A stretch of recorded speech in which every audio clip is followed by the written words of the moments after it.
வணக்கம் நண்பர்களே, welcome to YouTube விவசாய சேனல். நான் உங்கள் ஈவன் சரத்குமார்.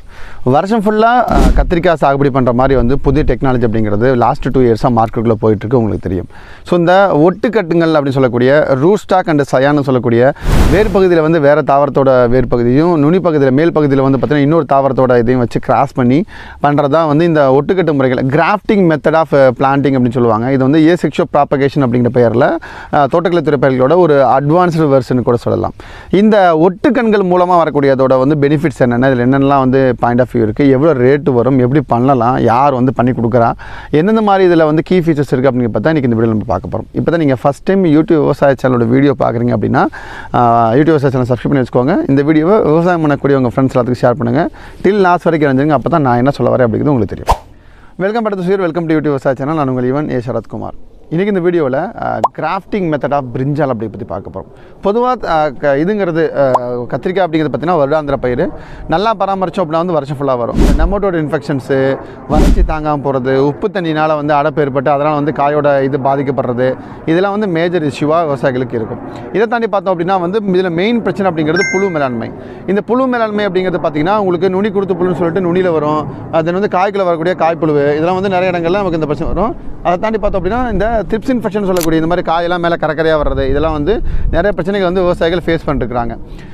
இதெல்லாம் ஓரளவுக்கு முடிவு கட்டணும். ஒரு வருஷாந்திர பயிராக நம்ம இதை பண்ணணும். இதில் வைரஸ் நோய் அப்படிங்கிறது மிகப்பெரிய இஷ்யூ. அதுவுமே கூட ஓவர் கம்பெனி வெளியே வரதுக்கு என்னெல்லாம் பண்ணலாம். இந்த மாதிரி டிசீஸ் ரெசிஸ்டண்ட்டாக ப்ளஸ் நெமட்டோ இன்ஃபெக்ஷன் இல்லாமல் வருஷம் ஃபுல்லாக தரத்துக்கான மெத்தடாலஜி தான் பார்த்திங்கன்னா இந்த grafting method of brinjal plantation சொல்கிறது. இதை பொறுத்த வரைக்கும் என்ன நடக்கும் அப்படின்னா, பேசிக்காக ஒரு தாவரம் இருக்குது அப்படின்னா அந்த தாவரத்தோட வேர்பகுதி சுண்டைக்காயோட வேர்பகுதி வச்சு இதில் கிளஃப்டிங் உங்களுக்கு நான் ஃபோட்டோ என்க்ளோஸ் பண்ணிங்க பாருங்கள். மேலே பார்த்திங்க அப்படின்னா கத்திரிக்காய் தாவரத்தோட நம்ம என்ன வெரைட்டி சொல்கிறோமோ, இப்போ நீங்கள் துருவானா துருவா, சிம்ரன்னா சிம்ரன், நயன்தாரானா நயன்தாரா, என்ன வெரைட்டி உங்களுக்கு தேவைப்படுதோ, எந்த ஊரில் என்ன வெரைட்டி வச்சுருக்கீங்களோ அதை கிராஃப்டிங் பண்ணி கொடுக்குறாங்க. சேம் சைடில் பார்த்தோம் அப்படின்னா இதில் இல்லை நான் நாட்டு வெரைட்டி மணப்பாறை எங்கிட்ட இருக்குது, இல்லை முள்ளு கத்திரி எங்கிட்ட இருக்குது, அதை பண்ணி கொடுக்க முடியுமோ தாராளமாக பண்ணலாம். என்ன வெரைட்டி நீங்கள் சொல்லிட்டீங்களோ, அப்போ ஹைப்ரிட் வெரைட்டி ரெண்டாக பிரிக்கிறோம். வெரைட்டி அப்படிங்கிறது நாட்டுக்காய், ஹைப்ரிட் அப்படிங்கிறது நம்ம கிராசிங் பண்ணி வர்றது. இந்த ரகத்தில் எந்த ரகத்தில் நீங்கள் வேர் பகுதி மட்டும் சுண்டைக்காயாக இருக்கும், நீங்கள் மேலே என்ன ரகம் பிளான்ட் கொடுக்குறீங்களோ நீங்கள் விதையாக கொடுத்தா கூட போதும், அதை பிளான்ட்டாக எடுத்து உள்ளே செட் பண்ணி அதை இப்போ முழு பிளான்ட்டாக வளர்த்து உங்களுக்கு கொடுத்துட்றாங்க. ஸோ ஒரு ஏக்கரா பொறுத்த வரைக்கும் பார்த்தோம் அப்படின்னா நீங்கள் நாட்டு வெரைட்டியாக இருக்குது அப்படின்னா 5க்கு 5 இடைவெளி சொல்கிறாங்க. 5 அடிக்கு 5 அடி, செடிக்கு செடி பாரு, பயிருக்கு பாருமே 5 அடி சொல்கிறாங்க இடைவெளி. இதே ஹைப்ரிட்டாக இருக்குது அப்படின்னா 3க்கு 3 மினிமம், 3க்கு 4 வைக்கிறாங்க, 4க்கு 4 வைக்கிறாங்க, 4க்கு 4 அந்த மாதிரி கூட மேக்ஸிமம் போகிறாங்க. அதாவது ரொம்ப ஹைட்டாக வளர பிளான்ட், அந்த பிளான்ட்டோட கெனாப்பியை பொறுத்து தான் இடைவெளி அப்படிங்கிறது மாறும். ஒரு ஏக்கராக்கு அதிகபட்சம் 2000 கண்ணிலேருந்து மேக்ஸிமம் 2000 கண் அப்படிங்கிறது ஒரு ஏக்கராக்கே போதுமானதாக இருக்கும். இதில் பெரிய பெனிஃபிட் என்ன அப்படின்னா வருஷம் ஃபுல்லாக காய்க்கும். இன்னொன்று நெமட்டோ இன்ஃபெக்ஷன் கிடையாது, பெருசாக நூற்புழுக்கள் தொல்லை அப்படிங்கிறதுலேருந்து கிடையாதுன்னு சொல்கிறாங்க. ஏன்னா வேர் பகுதியில் வேறு பிளான்ட்டோட நம்ம ரூட் வைக்கிறதுனால, சுண்டைக்காய் செடியோட ரூட் வைக்கிறதுனால நெமட்டோ இன்ஃபெக்ஷன்லேருந்து இந்த பிளான்ட்டு வெளியே வந்துடுதுன்னு சொல்கிறாங்க. ஆட்டத்தட்டு பார்த்தோம் அப்படின்னா இதில் ட்ரவுட் ரெசிஸ்டன்ட், அதாவது வறட்சி எவ்வளவா இருந்தாலும், மழைகளை பெய்யாமல் போனாலும், பருவமழை தப்பினாலும் கூட ட்ரவுட் நின்று வளரக்கூடியது இது இருக்கும். 3ஆவது பார்த்தோம் அப்படின்னா நல்ல ஹைட்டாக வளரும். இது கொடி வகையான சேர்ந்தது. மெஜாரிட்டி நீங்கள் சூஸ் பண்ணுற பிளான்ட் எதை பொறுத்துங்கிறத பொறுத்து அது ஒரு சப்செட் டைப் அப்படிங்கிறது மாறுபடும். இப்போ நீங்கள் குட்டைத்தன்மை இருக்கக்கூடிய ஒரு செடியோட விதை கொடுக்குறீங்க அப்படின்னா அது குட்டையாகவே வரும். சின்ன சைஸு வரிக்காய் இருக்குது, பச்சைக்காய் இருக்குது, நீலக்காய் இருக்குது, என்ன வெரைட்டி உங்களுக்கு தேவைப்படுதோ அதோட விதையை சொல்லிட்டா போதும். இல்லை ஹைப்ரிட்டாக இருந்தால் இந்த ரகத்தை கிராஸ் பண்ணி கொடுங்கன்னு சொன்னால் போதும், நம்மளே நாற்று போட்டு எடுத்து அவங்க பண்ணி கொடுக்குறாங்க. ஸோ இதான் மொத்தமாக இதோட செட்டப்பு. இதில் பார்த்தோம் அப்படின்னா ஈல்டு பார்த்திங்கன்னா வழக்கமாக ஒரு ஏக்கராவுக்கு 40 டன் ஈல்டு எடுக்க முடியும் அப்படின்னா இந்த ஹைப்ரிட் மெத்தில் 80 to 120 டன் வரைக்கும் மெஜாரிட்டி எடுக்க முடியும் அப்படின்னு சொல்கிறாங்க.